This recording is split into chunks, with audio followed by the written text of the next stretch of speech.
Why was everyone ignoring her at the briefing table? Because sometimes silence cuts deeper than shrapnel. The sun hit the courtyard like a hammer. Dust hung in the air, thick enough to taste. You could hear the base breathe, the throb of generators, the distant rotors, the rhythm of a place that survived on routine and tension. People moved quickly here, crates, radios, fuel lines. Each motion meant something. Each delay could cost everything. She moved differently, slower, deliberate. Sergeant Emily Carter limped across the courtyard with a bandage darkening through her left trouser leg. 3 days earlier, an IED had turned an armored truck into a coffin and tried to take her with it. It failed. She dragged 2 soldiers out of a burning vehicle and stayed until the ammo inside started to cook off. That kind of courage didn't come with fanfare. It came with scars, and the kind of quiet that never really left your voice. A group of new Navy SEALs leaned against the comms building, arms folded, that practiced confidence that comes with elite training and too many stories told in the mess hall. One of them, Petty Officer Mark Davies, watched her pass and let a smirk crawl across his face. "Look at that," he said under his breath. "Can't even walk straight. Guess she's done playing soldier." Someone laughed too loud. Another voice added something sharper. "Heard she was running the wrong way when it blew." A few more chuckles, the kind that spread like fire in dry grass. Emily didn't stop. She didn't even blink. She kept her eyes forward, pace steady, jaw locked. She didn't owe them a story. She didn't owe them anger. She'd spent years learning that silence was sometimes the sharpest weapon of all. But not everyone ignored it. Corporal Ryan Brooks froze mid-step with a coil of cable in his hands. Sergeant Dana Reeves, military police, caught the exchange from her patrol path and watched. Both of them knew what those bandages meant. Both had seen her crawl into fire, not away from it. The SEALs didn't know it yet, but this courtyard remembered things. 8 years in uniform had burned away Emily's need to explain herself. She was a medic, a combat lifesaver, but not just a medic. Just a medic didn't drag a man with a shattered femur through smoke and diesel. Just a medic didn't find a pulse with shaking fingers and keep going until the world steadied around her. She had 2 bronze stars, a Purple Heart, and a habit of slipping out of ceremonies before the applause began because applause made her uncomfortable. People noticed the scar first, the thin line that ran from the bridge of her nose to her cheekbone, almost delicate. Most never asked about it. Those who did got the same answer. It's old. It healed. Ryan knew better. He'd been a private once, terrified, breath short, pinned down with radio static screaming in his ear. And on the other end of that channel was Emily. Calm, clear, steady. "Breathe once, now talk." That's what she'd said. And he had. And the coordinates he read out saved a platoon. That kind of memory doesn't fade. It anchors you. Sergeant Dana Reeves remembered something different. A day in the motor pool when a staff sergeant lost his temper at a junior specialist who'd mixed up forms. Voices had risen. Hands had started to move. Then Emily had stepped in, quiet as shade, and said 2 words. "Walk away." And somehow everyone did. Then she'd stayed late to help the kid fix the mistake. Respect isn't loud, it accumulates. 3 days before the courtyard insult, the convoy had been a line of steel and sun, engines growling against the desert wind. It was supposed to be a simple run, routine, but nothing about this place was ever routine. One moment the road was clear, the next gone. The lead vehicle found the pressure plate the way a magnet finds steel. The explosion tore the sky open. The truck lifted, twisted, and landed on its side. She remembered the air sharp with cordite and rubber. She remembered legs that refused to move, and hands that did anyway. Seat belt jammed, pry bar jammed harder. One soldier trapped, another bleeding out. She didn't remember falling. She remembered the sound, a scream, hers, ordering a half-conscious driver to breathe, to stay awake, to blink twice. And when he finally did, she knew he'd live. They credited survival to armored design, to fast response. Ryan didn't. He credited it to her refusal to quit. So when that laughter rolled across the courtyard like flies over heat, something inside him went still. He looked at the SEALs new to the base, reputation gleaming like new paint. Petty Officer Davies, their leader, had that kind of charisma that drew people in and made them forget the sharp edges behind it. He had led classified missions, earned clean AARs, wore his confidence like a uniform. Ryan tried to make sense of it. Maybe it wasn't cruelty. Maybe it was boredom, the kind that eats at discipline when there's nothing left to fight. But the words had landed and they'd cut deep. Dana's hand hovered over her body cam toggle, not to trap anyone, to record truth in case truth needed remembering. Inside the med tent, Emily sat still as the physician's assistant peeled back gauze. "You walked too far," the PA muttered. "She had to," Emily replied. "The tent was this far away." The PA frowned. "You're not funny." "Only on days when I'm vertical." The PA sighed. "You medics' stubbornness and heroism living in the same skull. How does that even work?"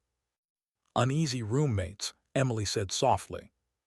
Outside, the heat bent the air until it shimmered. Inside, she stayed quiet.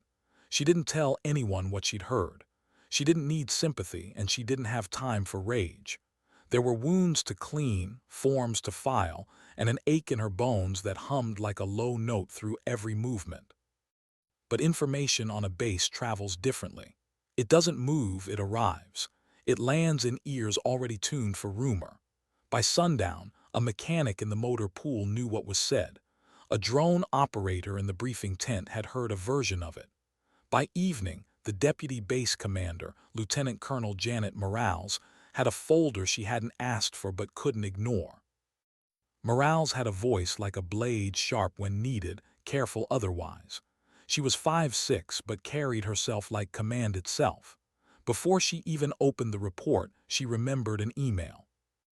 SFC Carter, commendation recommendation pending. Exhibited extraordinary courage under fire. Now a different story sat on her desk. Audio clips, witness statements. A single grainy photo, faces ringed in red. Regulations aren't suggestions. Neither is respect. She closed the folder. "Get me Commander Porter," she said to her aide, "and Sergeant Reeves now." Outside, the temperature dropped with the sun, but the courtyard stayed hot, the kind of heat that held memory. They didn't start with anger. They started with the facts. Dana Reeves collected statements with the precision of a medic arranging supplies. "Tell me exactly what you saw," she said. "And when." No prompting, no pushing. The story came anyway, tight, clear, threaded by guilt. Ryan filed his last. His report was simple, methodical. He wrote the words exactly as they'd been said, logged the coordinates, logged the sun angle, because details matter. The photo wasn't perfect, faces grainy, but you didn't need clarity to see shame. The posture told enough. Crossed arms, tilted chins, the easy lean of people who'd forgotten that words can wound deeper than weapons. Commander James Porter arrived with his jaw set. He'd led men through blacked-out streets where shadows argued with heartbeat. He'd written condolence letters so precise they read like prayers. "What's the complaint?" he asked. "Not a complaint," Morales said. "An incident, a stain I won't let spread." Porter read the names. He knew them all. Pride burned. Shame followed. "We'll handle it internally," he said. "No," Morales replied. "We'll handle it together." He nodded, understood. That night in the mess hall, the SEAL team sat together, laughter subdued, food untouched. Davies picked at his tray, detached. He caught Ryan watching and raised an eyebrow. "What?" he asked, tone casual, dangerous. Ryan didn't blink. "Respect," he said quietly. Davies tilted his head. "You want to try that again?" Ryan didn't raise his voice. "You mocked a wounded soldier in public." Chairs creaked, forks paused, the air tightened. Dana stepped in, voice calm but commanding. "Petty Officer Davies, you and your men will report to the command tent at 700. Uniform of the day. Bring your integrity." A few faces paled. Davies didn't move. Then carefully he set his fork down. "We'll be there," he said. And they were. The command tent felt larger when it was full of consequences. Maps pinned to canvas. Whiteboard with 3 columns: action, owner, time. Morale stood at the head. Porter beside her, quiet judgment in a uniform. "Gentlemen," Morales began, "yesterday several of you engaged in conduct unbecoming. It wasn't banter. It wasn't esprit de corps. It was disrespect toward a soldier who carries more scars than you have years in service." A SEAL in the back raised his hand. "Ma'am, permission to." "Denied," Morales said softly. "You'll have your turn." She pressed play on the recorder. Laughter. The words. The silence that followed. You could hear the hum of the generator, the scrape of boots, the weight of realization. When it stopped, Porter spoke. "There are lines," he said quietly. "You cross the only one that matters." Davies tried to recover. "Commander, with respect, we didn't know, we assumed." "You assumed weakness," Porter said, "in someone bleeding for you." Davies looked down, swallowed. That was the moment the room changed. Morale stepped forward. "If someone mocked your teammate, broken and still standing, would you laugh? Would you look away? Or would you correct the record?" Silence, thick, unflinching. No one answered. They didn't need to. The silence spoke. Outside, dawn crept across the base. Inside, something else was waking, the first quiet tremor of regret. Why did she still walk toward the light, knowing the eyes that watched her once with mockery were now heavy with regret? Because some people move forward not to prove anything, but because standing still would hurt more. The base woke slowly that morning. The hum of the air conditioners mixed with the rasp of engines starting for patrol. Helicopter blades carved the early light into ribbons. The world looked almost ordinary again, except for the tent that held the weight of everything that had happened the night before.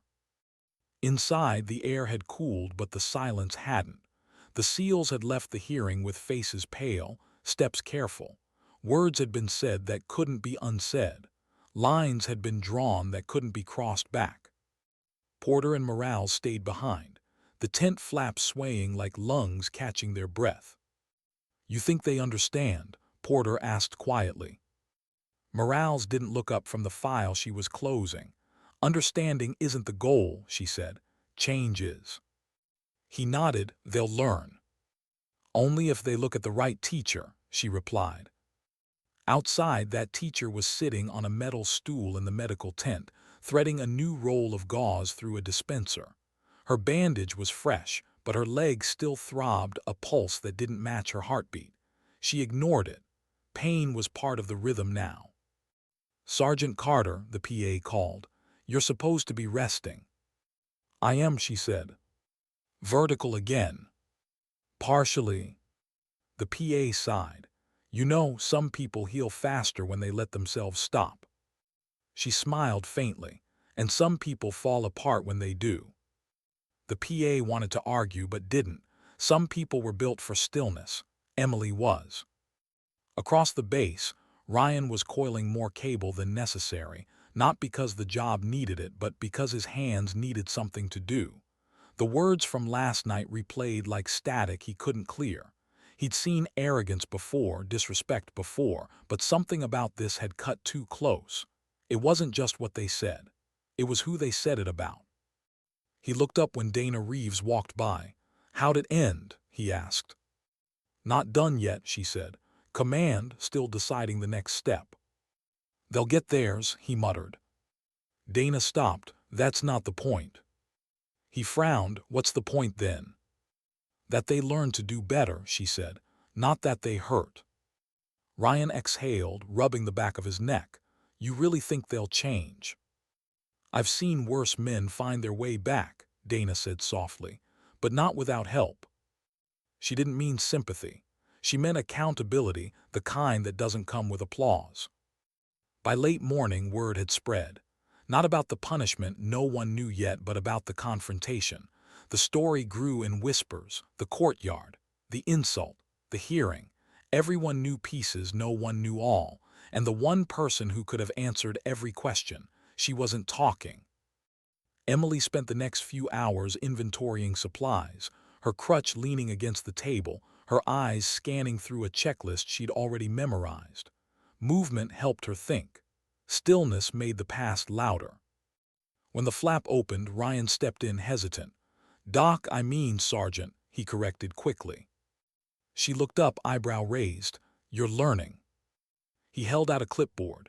Command, calling a formal assembly this afternoon. Her hand froze mid-motion. For what? For them, he said. She looked back down at the checklist. Don't drag me into that, Brooks. You already are. Not if I stay quiet. He shifted, uncomfortable. They owe you an apology. I don't need one. Then what do you need? She met his eyes. Time, distance, and people to remember that dignity doesn't need an audience. Her tone wasn't angry, just tired. The kind of tired that comes after too many lessons taught in pain. Ryan nodded slowly, understood. When he left, she sighed, pressing a hand to her thigh as if holding the ache still. The tent hummed with generator noise. Somewhere outside, a door slammed, a truck roared. The world kept going, indifferent. By early afternoon, Morales's voice carried over the base speakers. All personnel not on mission rotation, report to command assembly area at 1400. The courtyard filled again, the same one where laughter had once echoed. This time no one laughed. Emily arrived late, moving slower than she liked.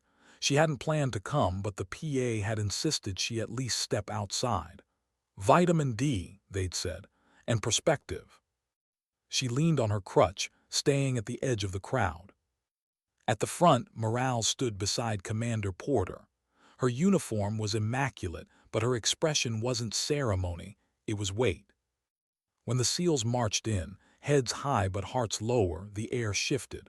People moved aside instinctively, not out of respect, not yet, but out of tension. Porter's voice broke the silence first. This base, he said, runs on discipline, but it lives on respect. Yesterday that respect was violated. Today we make it right. Davies stood in formation, jaw tight. His men stared straight ahead, each carrying a different kind of guilt. Morales spoke next, her words precise. Discipline will handle the punishment, but character is a longer lesson, and some lessons are best learned in service. She looked toward the med tent, and her gaze found Emily, half hidden near the perimeter. Sergeant Carter front and center. Every head turned. Emily hesitated. Her crutch sank slightly into the dust. She didn't want this. Attention felt heavier than pain, but she moved anyway, one step, then another, until she stood in front of the command table, the sun burning across her shoulders. Sergeant Carter, Morales said gently, were you aware of the comments made about you yesterday? I heard laughter, Emily said. I kept walking. Did you file a complaint? No, ma'am. Why not? Emily looked at the ground, then up again. Because it wouldn't change what matters. And what does matter? That they learn how to treat the next person who limps by. The words hung there, fragile but unbreakable. Morales nodded slowly. Thank you, Sergeant. She turned to the SEALs. Gentlemen, you will each acknowledge your role. The first stood Hart, younger than he looked, eyes rimmed red. Ma'am, I laughed. I didn't say anything, but I laughed. That's the same thing. Another followed. I said the second part, I'm ashamed. A third, I didn't stop them. That's not a defense.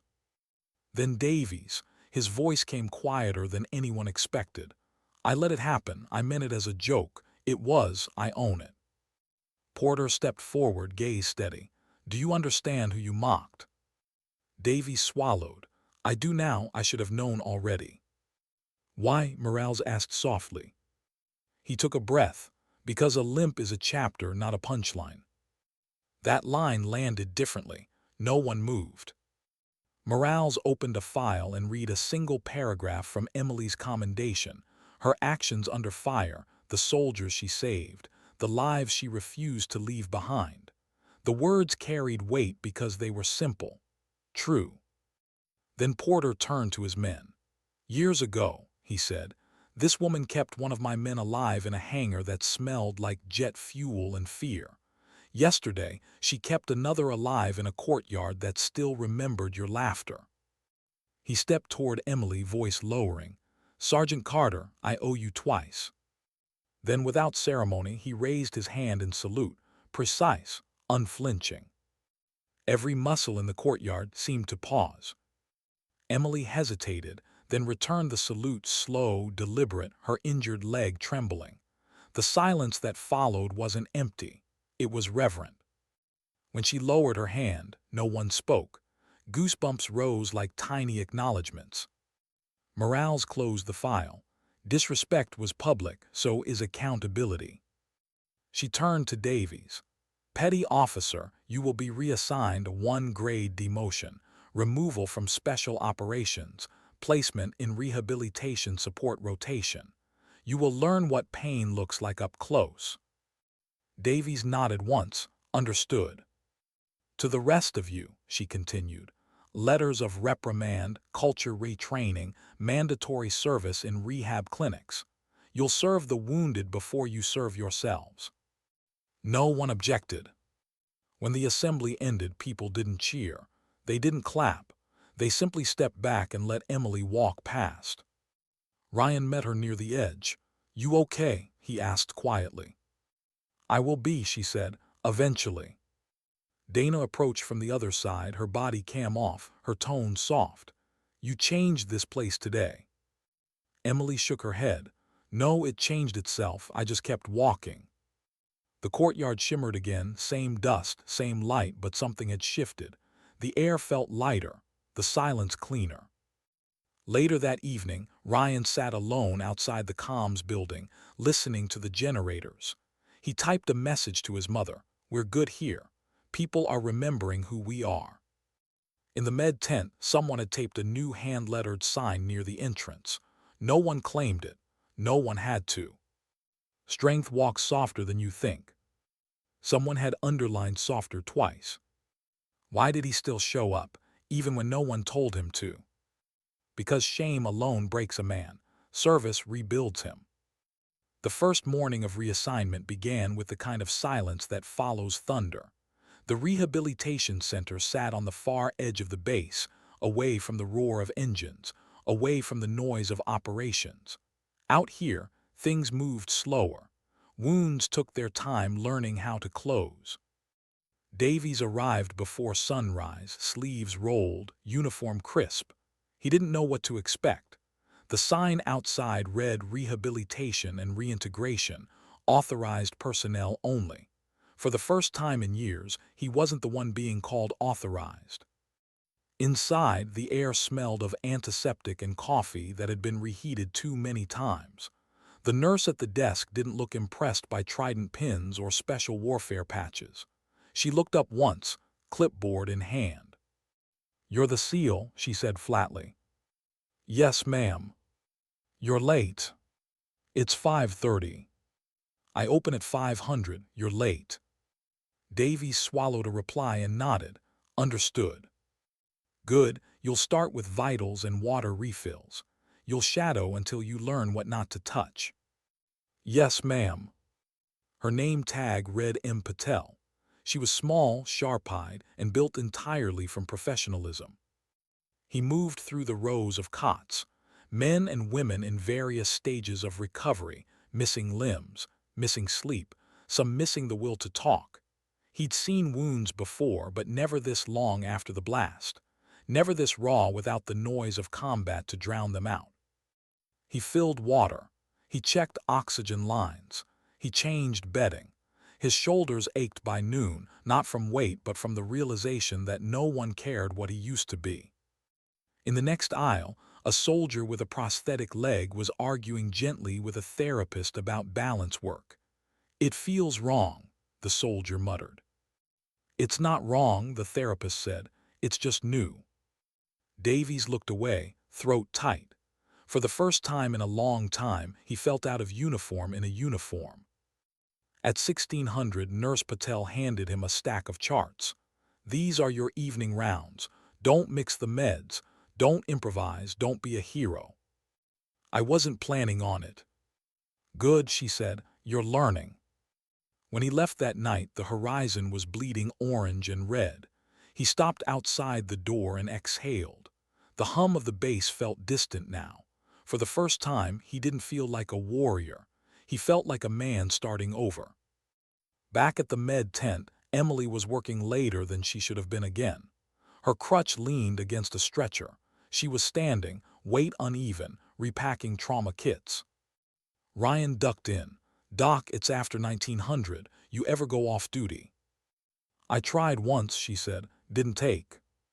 He smiled faintly. "You heard about Davies?" "He started at rehab today." Ryan nodded. "They say he showed up early." "Good," she said. "Shame doesn't heal anyone, work does." Her tone wasn't vindictive. It was clinical. She wasn't thinking about punishment. She was thinking about progress. Later that night, she sat outside the tent, the stars hard and bright overhead. She let the desert air sting her lungs a little. It reminded her she was still here. Somewhere down the row of tents, laughter rose softer now, cleaner somehow. A small thing, but small things add up. The next morning, the base shifted gears again. A supply convoy arrived from Kandahar, bringing mail, crates, and the kind of temporary excitement that passes for joy out here.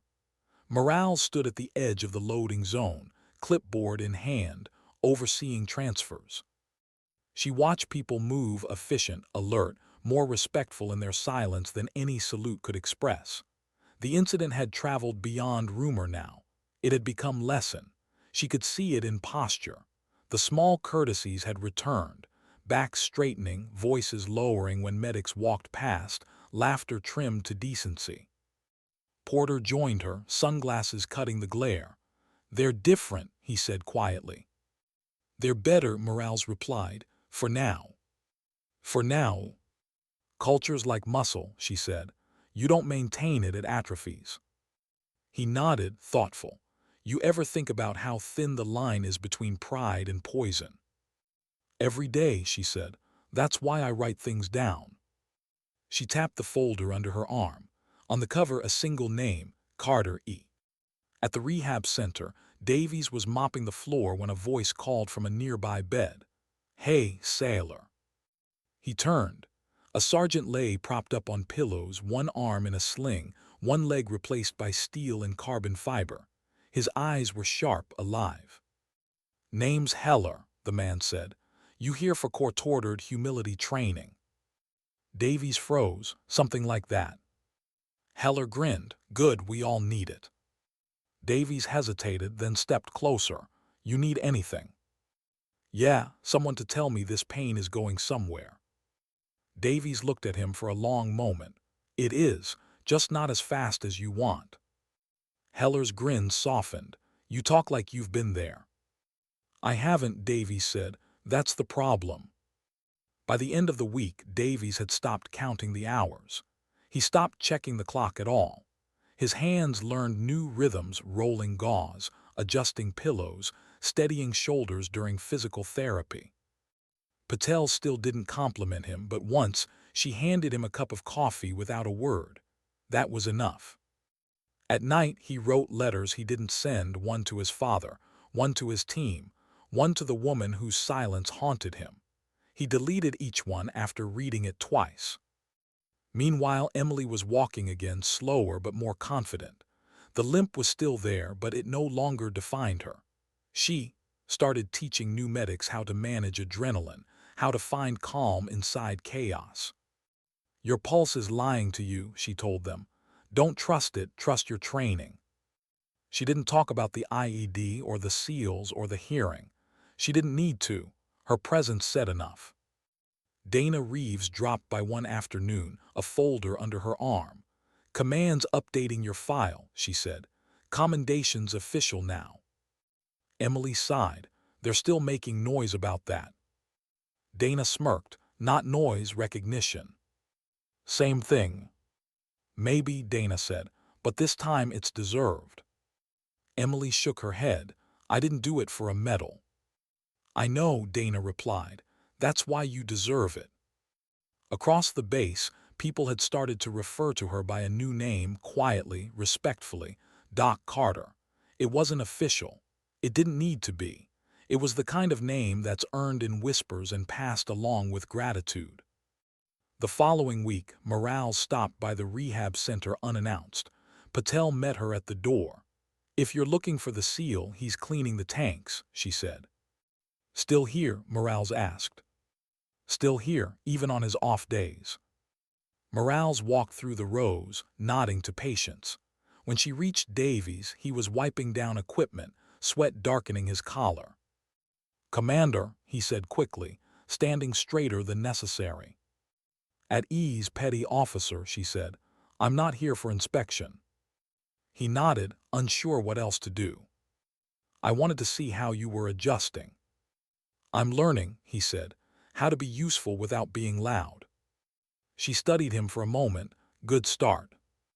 As she turned to leave, he said quietly, "Ma'am, thank you for not throwing me away." Morales paused at the door.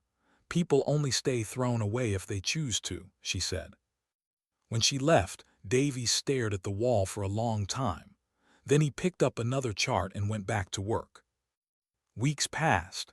The base returned to its rhythms, but not its old ones. The noise felt different now, more intentional. Respect wasn't a slogan, it was muscle memory. Ryan, once the quiet, calm tech, had been promoted to sergeant. His leadership style mirrored Emily's: calm, patient, unshakable. Dana had two new MPs shadowing her, learning how to write reports that told truth without theater. Morales received transfer orders, a new command where standards had to be replanted. She packed the courtyard inside her like a stone in her pocket, a reminder that leadership starts where dignity almost dies. And Davies, the man who had once smirked in the sun, kept showing up. Patel stopped calling him SEAL. She started calling him Mark. Small difference, huge meaning. He wrote one last letter in January. No drafts this time, no deletions. Sergeant First Class Carter. I led an insult that targeted a wound I didn't earn. I can't take it back, but I can name it and own it. I've spent weeks sitting beside men and women whose bodies learned new rules. I've watched dignity do more than medicine. I'm sorry. I don't ask for forgiveness, only for the chance to live differently than I did before. Respectfully, Petty Officer Mark Davies. He didn't expect an answer. But 2 weeks later, one came. Petty Officer Davies. The measure of a soldier isn't in their rank or patch. It's in how they treat those who have already fought their hardest. Keep treating them well. That will be enough. E. Carter. He folded it once and slipped it where his lucky coin used to sit. The next morning, Emily crossed the same courtyard she had limped through months before. The sun was softer, the dust calmer. Two new SEALs stood aside as she passed, lowering their voices without being told. She nodded, no bitterness, no pride, just quiet acknowledgement. The base didn't change because one team was punished. It changed because everyone had learned the same lesson at once. Honor isn't a medal, it's posture. It's how you hold yourself when the wounded walk by. It's the steady hand on a tourniquet. The voice that says, breathe once, now talk. Some wounds close. Some teach. And in that courtyard, once filled with laughter, silence became respect. If you've served, you know this truth. If you haven't, carry it anyway. Because somewhere tonight, someone is learning to walk again, and they deserve a world that remembers how to stand beside them. Sometimes dignity doesn't speak. It simply acts. Why do some lessons echo louder after the battlefield falls silent? Because the real test of character doesn't happen under fire. It happens when there's finally time to think. Months had passed since the courtyard fell quiet. The dust still rose every afternoon and the generators still drummed their endless heartbeat, but the place felt different now, steadier, more deliberate. Time had done what it always does, moved on. But the memory of one day, one laugh, one limp, one salute lingered like a fingerprint on the air. Sergeant First Class Emily Carter stayed on base longer than she'd planned. Her leg healed into something workable, though the ache never left completely. The limp softened, but it didn't vanish. It became part of her rhythm, like a note inside a longer song. She'd been offered rotation stateside, teaching combat medics, writing protocols, but she asked to stay through one more cycle. "I'm not done yet," she told Morales before the colonel transferred out. Morales had only nodded. "Then finish what you started." So Emily stayed. She trained new medics in the small classroom behind the aid station, a space that smelled like alcohol wipes and old dust. The whiteboard never stayed clean for long. Every day she wrote the same first sentence at the top. "Calm is contagious." She made them say it out loud, not as a chant, as a promise. One afternoon, a recruit with shaking hands couldn't find a pulse on a training dummy.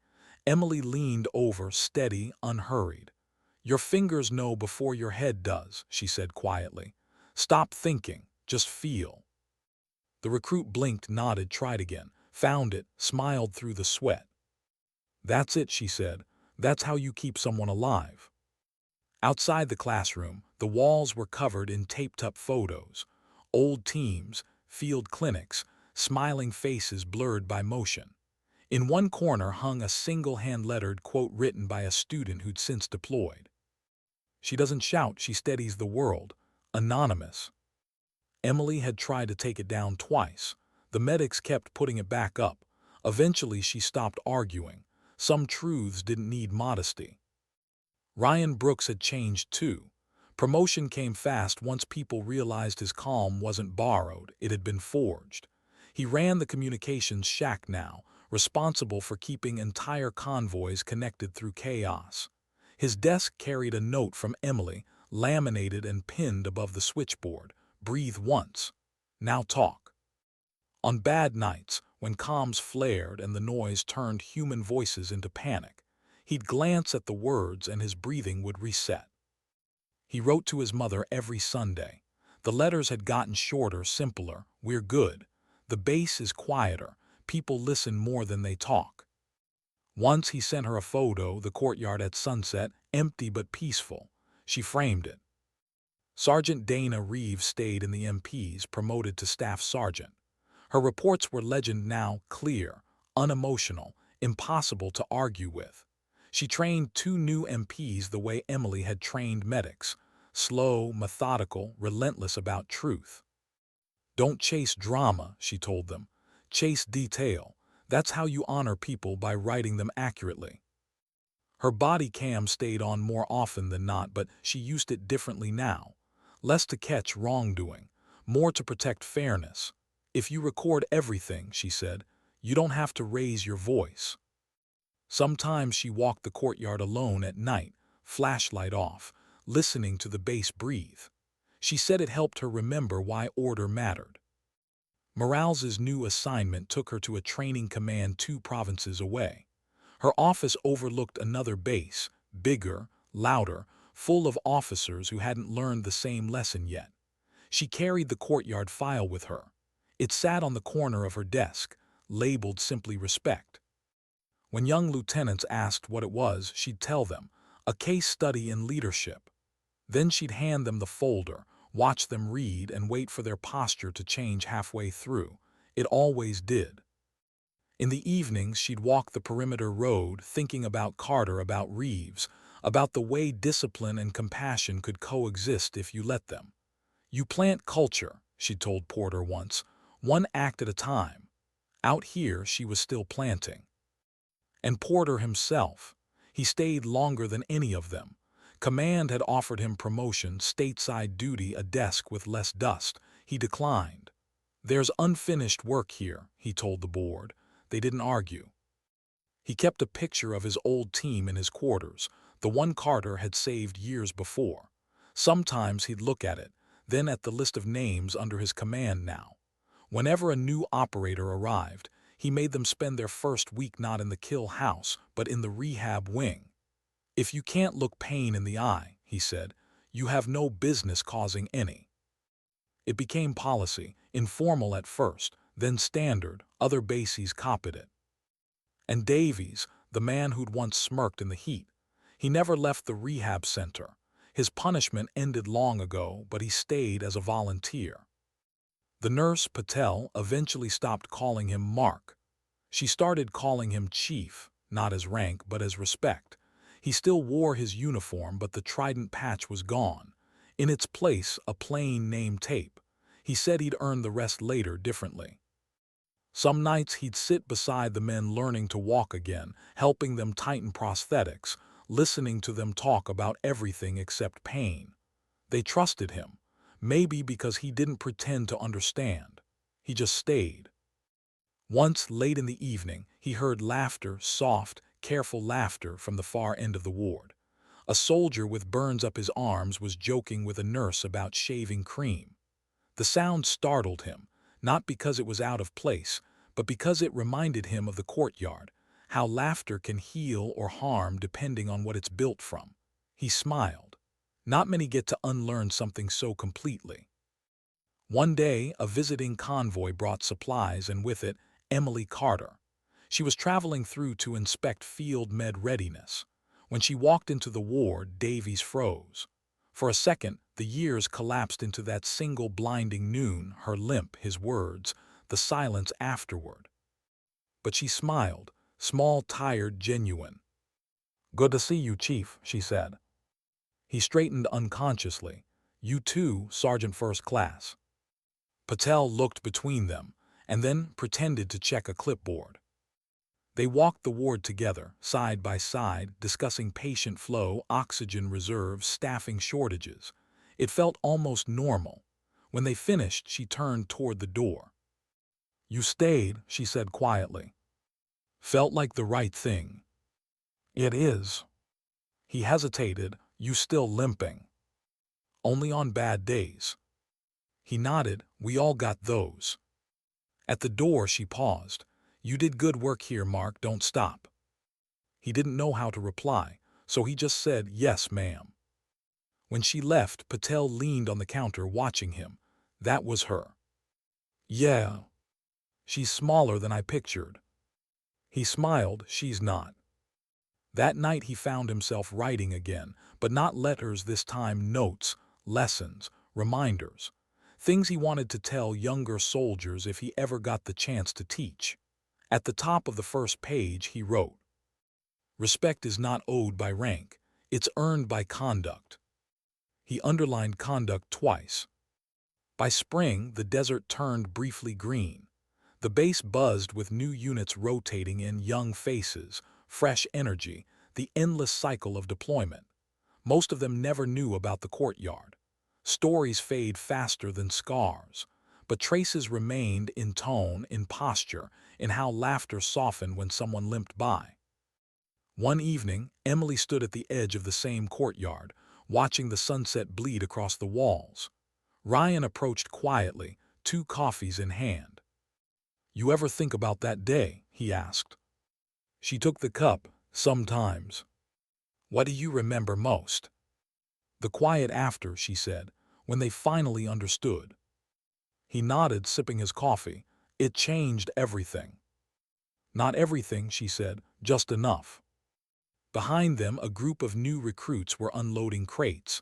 One dropped a box, winced, then laughed nervously. Another reached out to help before the first could apologize. Simple, natural, the kind of small decency that ripples outward. Emily smiled faintly. "See that?" "Yeah. That's how you know a base is healthy, not by medals, by moments like that." The sun dipped lower. The generators hummed their endless lullaby. Later, when the stars climbed the sky and the noise faded to whispers, Emily limped back to her quarters, slower but steady. She paused by the sign near the aid station, the one someone had hung months ago. Strength walks softer than you think. She touched the corner of the paper. It fluttered in the breeze, edges worn but still legible. She thought about all of them, Dana, Ryan, Morales, Porter, Davies, all scattered now, each carrying a piece of that same lesson. The idea that respect isn't an order you give. It's a habit you live. She exhaled. Good, she murmured to the night, keep it alive. The desert wind carried the words away, folding them into the vast quiet. Somewhere out there, another convoy rolled, another soldier learned calm, another medic steadied a shaking hand. The story kept repeating itself, not as legend but as muscle memory. Because the best lessons never end with applause. They keep breathing through actions, through echoes, through people who choose to remember. And as the lights flickered across the base, one truth remained. Honor isn't thunder. It isn't ceremony. It's the sound of footsteps that keep going, even when the world isn't watching. Why do people return to the places that once broke them? Because sometimes you have to stand where it hurt to see how far you've come. 5 years had passed since the courtyard went silent. The base had changed hands twice, traded command patches and repaintings, but the sand hadn't forgotten. Wind had polished the edges off the buildings. The same generators still pulsed like old hearts refusing to quit. That spring, a message went out across half a dozen continents. Dedication ceremony, memorial courtyard, honoring the medics and mentors of Operations Sentinel and Roadmark. Emily Carter read it on her kitchen counter back home. The house was small, neat, the kind of space that stayed tidy because silence liked order. She'd been teaching at Fort Sam for 2 years now, instructing combat medics who'd never seen the desert but would carry its echoes anyway. Her limp had become a whisper, the scar on her cheek, a line only the mirror remembered. She stared at the invitation. Beneath the printed words was a handwritten note. If you can make it, we'd be honored, Porter. She didn't answer right away. She made coffee, fed the stray cat that had started visiting her porch, watched the sun lift over the neighborhood roofs, but the question kept circling, was she ready to go back? By nightfall, the answer arrived as quietly as a breath.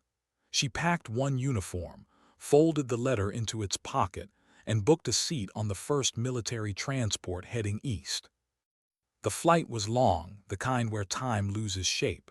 She slept through the refuel, woke to the endless gold of a familiar desert below. When the transport touched down, heat poured in like memory. At the gate waited Dana Reeves, older now, sharper around the eyes but smiling just the same. "You made it," Dana said. "Would have been rude not to." They hugged once, quick, professional, then let go. "Ryan's already here," Dana said as they walked. "He's running comms for the ceremony. Figures right." Emily smiled. Some things don't change. The base looked both the same and not. New hangars, new vehicles, the paint less faded. But the air smelled identical: dust, oil, and sun. Near the old aid station stood a new plaque gleaming in the light. "Calm is contagious." Someone had carved her words in steel. She stopped for a long moment. "I didn't authorize that." Dana shrugged. "They didn't ask." Inside the command tent, Ryan was setting up microphones, cables trailing like vines. He looked up, grinned. "Doc." "Sergeant," she said, nodding. He laughed softly. "Still can't take a compliment. Still handing them out too easy." They fell into the old rhythm, short sentences, shared pauses, the kind of comfort you earn through fire. The ceremony was scheduled for dusk. By late afternoon, the courtyard filled again, rows of uniforms, folding chairs, a podium no one really wanted to stand behind. The air vibrated with the hum of conversation, low and careful. From across the square came Commander Porter, slower now, hair threaded with gray but posture unbent. He wore no ribbons today, just the plain khaki of a man who'd earned his peace. Behind him walked someone Emily hadn't expected, Mark Davies. He moved differently, measured, centered. The swagger was gone, replaced by something quieter. He stopped when he saw her. For a second, neither spoke. "Sergeant First Class," he said finally. "Chief, you look good. So do you." He hesitated, then handed her a small envelope. "Found this in the rehab wing. Thought you'd want to see it." Inside was a photo, two hands, one scarred, one prosthetic, tightening a bandage together. On the back, a scrawl, "For those who hold the line when others can't." Emily traced the handwriting. "You kept this." "Couldn't throw it away," he said. "It reminded me what I was supposed to be." The loudspeaker crackled. "All personnel, take your seats." They moved to the front row. The sun slid lower, turning every edge gold. Porter stepped to the microphone. His voice carried like gravel smoothed by wind. "5 years ago," he began, "this courtyard taught us a lesson the manuals never did. It taught us that courage without compassion is hollow, and that respect once lost can be earned back only through service." He paused, scanning the faces. "We gather not to reopen wounds, but to honor what healed us, the people who stayed when it would have been easier to walk away." He gestured toward the plaque behind him. "This space will now be called Carter Square, not because she asked for it, but because she never did." Murmurs rippled through the crowd. Emily stared at the ground. Her throat tightened. Ryan leaned closer. "You okay?" "Ask me later." Porter continued, reading names, not ranks, not decorations, just names of medics, MPs, and support staff who'd carried others through dust and fear. When he reached hers, his voice softened. "Sergeant First Class Emily Carter, whose calm saved lives and whose silence changed a culture." Applause rose, not loud, not ceremonial. It sounded like relief. She stood not because she wanted to, but because respect deserved eye contact. Porter stepped aside, motioning her toward the microphone. She shook her head once. He nodded anyway. She took a breath, looked at the sea of faces, old comrades, new recruits, ghosts in every shadow. "I'm not a speaker," she began. "Never was, but I guess I'm living proof that silence only works if people listen to it." A small laugh moved through the crowd. "I didn't teach anyone here how to fight," she said. "I just reminded them what we're fighting for, the person next to you, the one limping, the one scared, the one who doesn't talk about it after. You take care of them and everything else falls into place." She stopped, searching for words that would end cleanly. None came, so she simply said, "Thank you for remembering." When she stepped back, the wind picked up, carrying sand across the stone. Porter saluted her again, slow, deliberate. Around him, others followed, not command required, just human. The salute wasn't for rank. It was for what she'd carried when others dropped it. After the crowd dispersed, twilight settled. The courtyard emptied until only a few remained. Dana chatting with younger MPs, Ryan packing gear, Davy standing near the plaque, hands in his pockets. Emily walked over. "You ever think about that day?" she asked. "Every time someone laughs for the right reason," he said. "You." "Every time I take another step." They stood together, watching the stars blink into life. For a long time, neither spoke. The silence didn't need filling. Finally, he said, "You ever regret staying in?" She smiled faintly. "No, I regret leaving sooner each day." He chuckled. "That sounds backwards." "Maybe," she said, "but you'll understand someday." From across the square, Ryan called out, "Hey, photo time. Come on, you're part of the legend now." Emily groaned, "I hate photos." "Too bad," Dana said, joining them. "History, taking one with or without you." They lined up in front of the plaque. Porter, Morales visiting from another command, Ryan, Dana, Davies, and Emily in the middle. The camera flashed once. In the picture, nobody posed perfectly. Porter blinked. Ryan grinned. Dana's hair was caught mid-wind. And Emily, she wasn't looking at the lens at all. She was looking slightly off to the side toward the open desert where the horizon met the dark. Later, when the photo was printed and framed, someone would notice that detail. The caption underneath would read, Carter Square dedication, 5 years after. And smaller beneath it, some heroes face forward, some face what's next. When night finally fell, the base lights flickered on, throwing soft halos over the sand. The wind carried voices from the mess hall, laughter, steady, kind. Emily lingered a moment longer in the courtyard, tracing the letters of her name on the plaque with one finger. She whispered, "Keep it quiet, but keep it alive." Then she turned, walking toward the sound of laughter, steady, limping slightly, the rhythm of someone who'd learned that strength doesn't need to shout. Because dignity never asks for a stage. It walks across it once, leaves the lesson behind, and keeps going. Why do people write letters to the dead?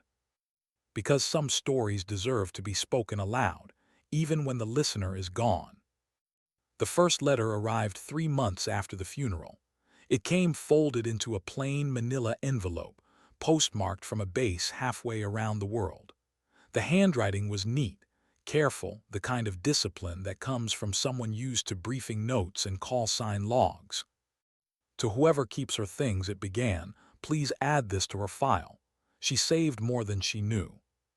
Signed, Sergeant Ryan Brooks. Letter 1, Ryan.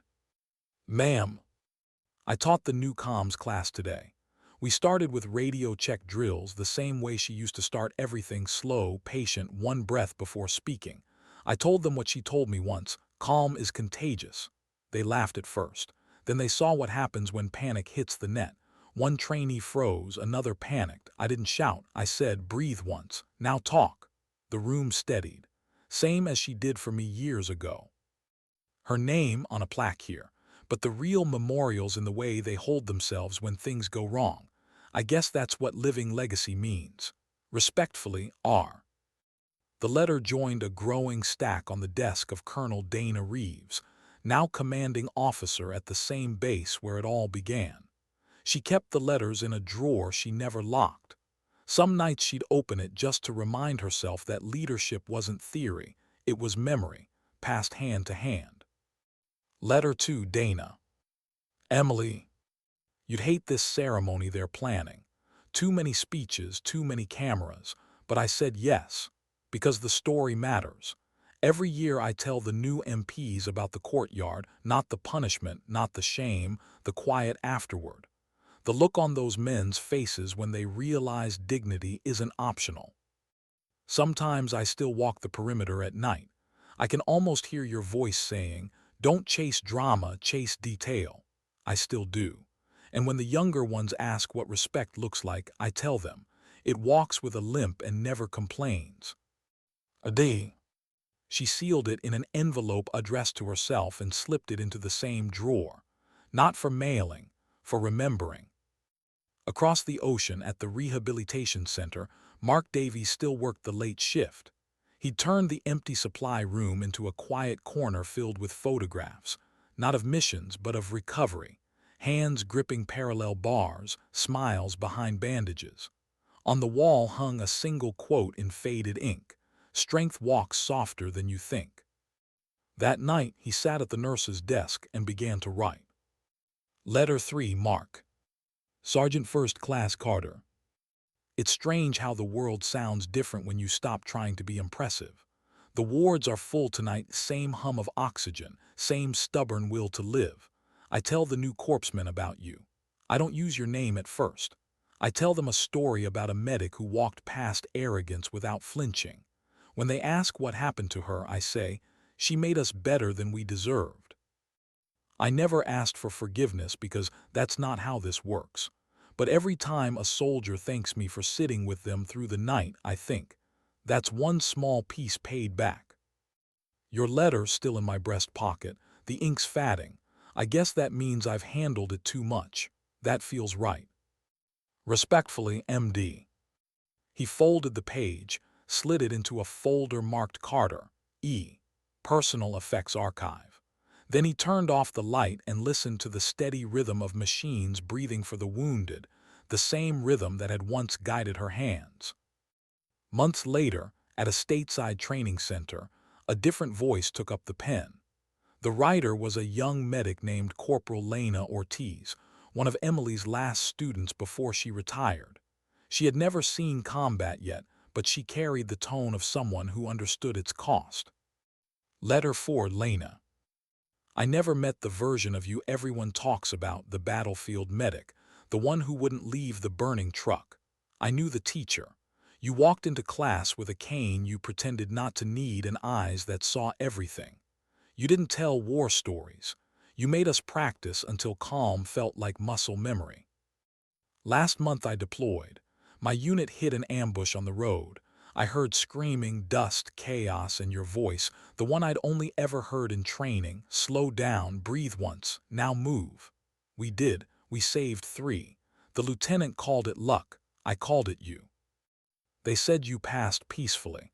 I don't think you ever believed in easy peace, but I hope you knew what you left behind. With respect, L. Ortiz. At the next Carter Square memorial, Colonel Reeves read that letter aloud. The courtyard filled with silence again, the same kind that once followed laughter, but this time without pain in it. When she finished, she looked up at the crowd. Medics, MPs, SEALs, new recruits who had only heard the name Carter in training modules. Porter, retired now, stood beside her, hat in hand. His voice was rough but certain. She used to say dignity doesn't speak, it acts. I think she'd rather we stop talking and get back to work. So they did. After the ceremony, a small girl ran up to the plaque. She couldn't read yet, so she traced the letters with her fingers. Who was she? She asked.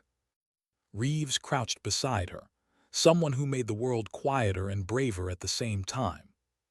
The child nodded, satisfied, and ran back to her parents. The wind lifted, scattering sand across the stone, soft as breath. Later that night, as lights dimmed across the base, the maintenance crew left the microphones off. They said the courtyard sounded better that way, just the hum of the desert, the faint clink of flag cables, and if you listened hard enough, the rhythm of footsteps that had never quite stopped. Because some lives don't end where they're buried.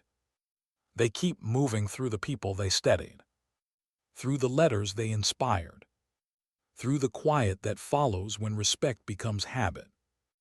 And somewhere, maybe only in the imagination of those she taught, a familiar voice still murmurs across the radio static of memory. Breathe once, now talk. Why do people keep returning to the same patch of ground year after year? Because memory, like duty, needs maintenance. 10 years had passed since Emily Carter's death. The desert had changed colors since then, lighter sand, newer barracks, younger faces. But Carter Square still looked the same. The bronze plaque glowed beneath a morning sun that burned as steadily as it always had. The engraving was clean, the words unweathered. Strength walks softer than you think. Every spring, they held orientation for new arrivals, medics, MPs, SEALs, logistics officers, anyone stationed long enough to understand that survival was equal parts training and decency. It wasn't an official holiday, just a ritual that refused to fade. This year, the honor of opening the event fell to Colonel Dana Reeves. She had earned her stars, but her walk still carried the same ground-level patience as before. She arrived before sunrise, uniform immaculate, hands empty. The space didn't require props. Ryan Brooks was already there, standing by the old comms building, checking the speaker setup like it mattered more than air. He hadn't changed much, lines around his eyes now, silver threads in his hair, a calm that had grown roots. You still can't trust sound checks to anyone else, Dana called out. Ryan smiled. Last time I did, half the base heard static for a minute and thought it was enemy jamming. I stick with what works. Still overprepared, she said, shaking her head. Still your favorite trait. They both laughed softly, the kind of laugh people share when the ghosts are near but friendly. A few minutes later, A Humvee rolled up and a man climbed out slowly, adjusting his uniform. The trident pin was gone, but the name tape still read Davies. He looked older but not diminished. He moved carefully, like someone who knew the cost of rushing. "Didn't think you'd make it," Ryan said. Davies shrugged. "Wouldn't miss it. She'd probably haunt me if I did." Dana smirked. "You're assuming she hasn't already." Davies glanced at the plaque, his expression softening. "She doesn't haunt, she reminds." The three stood there for a long time in comfortable silence. Somewhere above them, a helicopter cut across the sky, a mechanical heartbeat fading toward the horizon. By mid-morning, the recruits gathered. Young faces, nervous posture. They lined the edges of the courtyard, fidgeting in the sun. Most had never heard of Emily Carter beyond a line or two in their onboarding packet: Medical Corps hero, Bronze Star, teacher, legacy of professionalism. Dana stepped forward, microphone in hand. "You all know this base by its designation. You know its coordinates. But what you might not know is that you're standing in the only courtyard on record that changed policy across 4 branches of service. Not because of a firefight, because of a conversation." The recruit stilled. She gestured toward Ryan. "This man was there when it started." Ryan approached, nodding once to her before turning to the crowd. His voice carried easily, even, warm, practiced from years of command. 10 years ago, I watched a group of men laugh at a wounded soldier walking across this courtyard. That soldier's name was Sergeant First Class Emily Carter. They didn't know who she was. They didn't know she'd saved lives days earlier. They didn't know the kind of strength that doesn't need noise to exist. What happened next, what she didn't do, is what you're all here to learn from." He paused, letting the silence breathe. She didn't shout, she didn't report them. She kept walking, and that silence forced the rest of us to listen. We didn't like what we heard about ourselves, so we changed. He stepped back. Dana nodded toward Davies. "Chief, your turn." Davies took the mic reluctantly, rolling it between his hands like a weight. "I was one of those men," he said simply. A ripple of surprise ran through the crowd. "I said the words," he continued. "The wrong ones. I wore arrogance like armor because it was easier than admitting I didn't understand the kind of courage that limps instead of runs. And when I realized who I'd mocked, I learned that humility isn't an emotion, it's an action. I spent years at a rehab center because of her. Not to atone, to learn. I watched people fight every day just to stand up. I watched kindness do more than medicine ever could. That's what she taught me." He looked down at the plaque. "We didn't lose a hero that day. We inherited one." The recruits were quiet. You could hear fabric shifting, boots scuffing against gravel, the faint buzz of the generator. Dana took the mic again. "The lesson isn't about guilt or glory. It's about posture, how you carry yourself when the wounded walk by. That's the culture you serve now." She stepped back and signaled toward the edge of the crowd. "We have someone else who'd like to say a few words."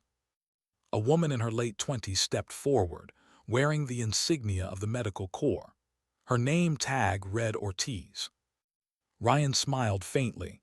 "That's one of hers," he whispered. Ortiz took the mic with steady hands. "I was one of Sergeant Carter's last students," she said.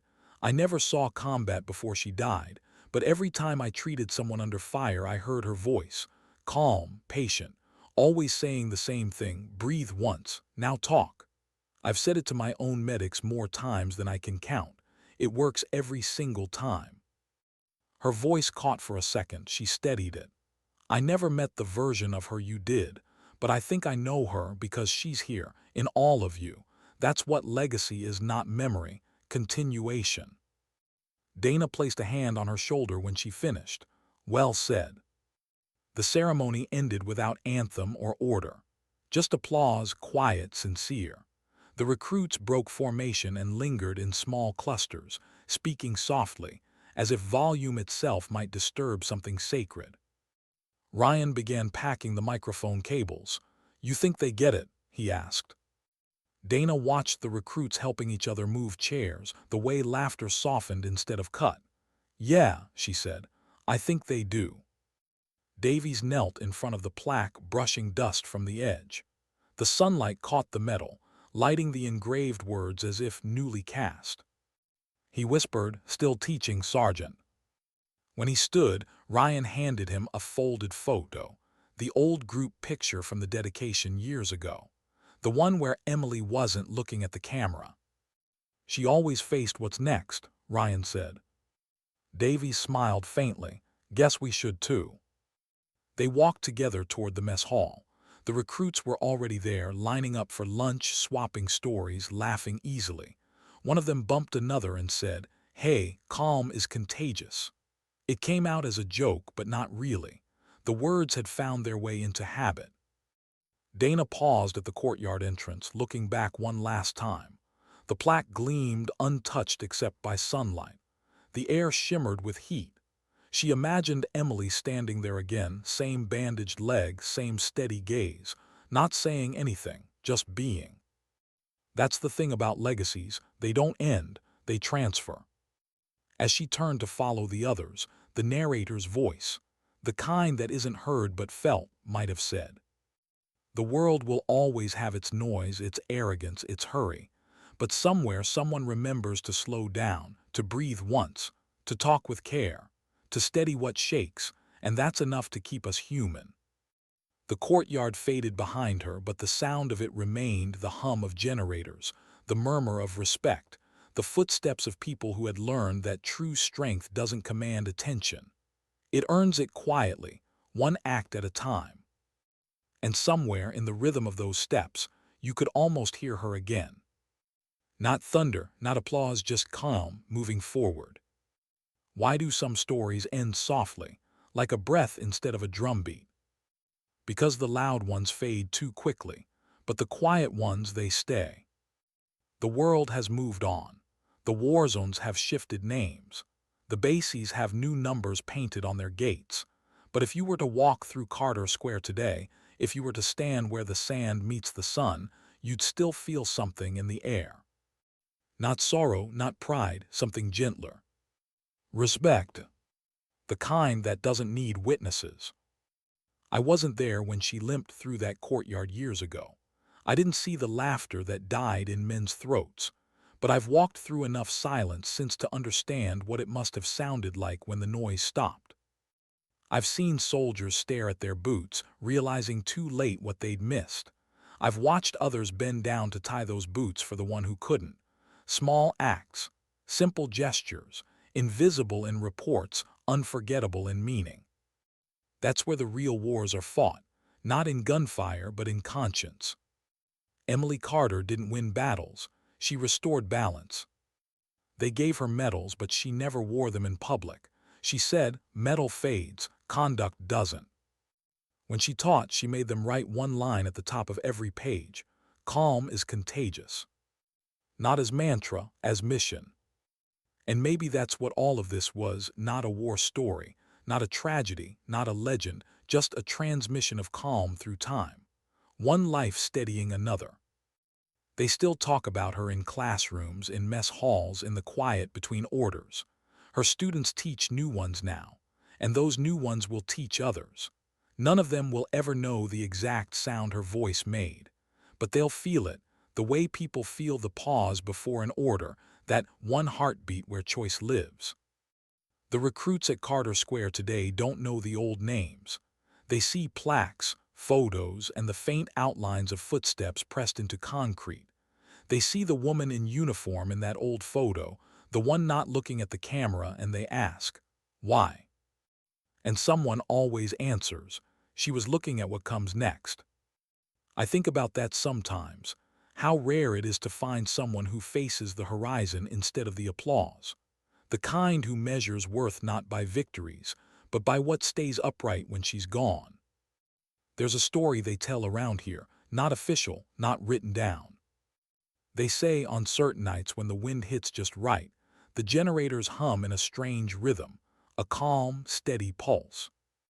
And if you listen long enough, the sound matches a heartbeat. And if you listen longer, you'll hear a voice inside that hum, saying just 3 words. Breathe once, talk. Maybe it's imagination, or maybe it's legacy. Some say she's buried near a field hospital somewhere out there, beneath a tree that refuses to die. The roots have cracked the stone above her name, but the letters still hold. Emily Carter, medic, mentor, soldier. Visitors leave things there, not flowers, tools, gauze rolls, notes folded so tight they look like prayers. One says, "You saved me without knowing." Another, "You made silence safe again." And the one that always makes people stop, "Strength doesn't shout." The older soldiers nod when they read it. The younger ones don't fully understand yet, but they will. Because every generation learns the same lesson eventually.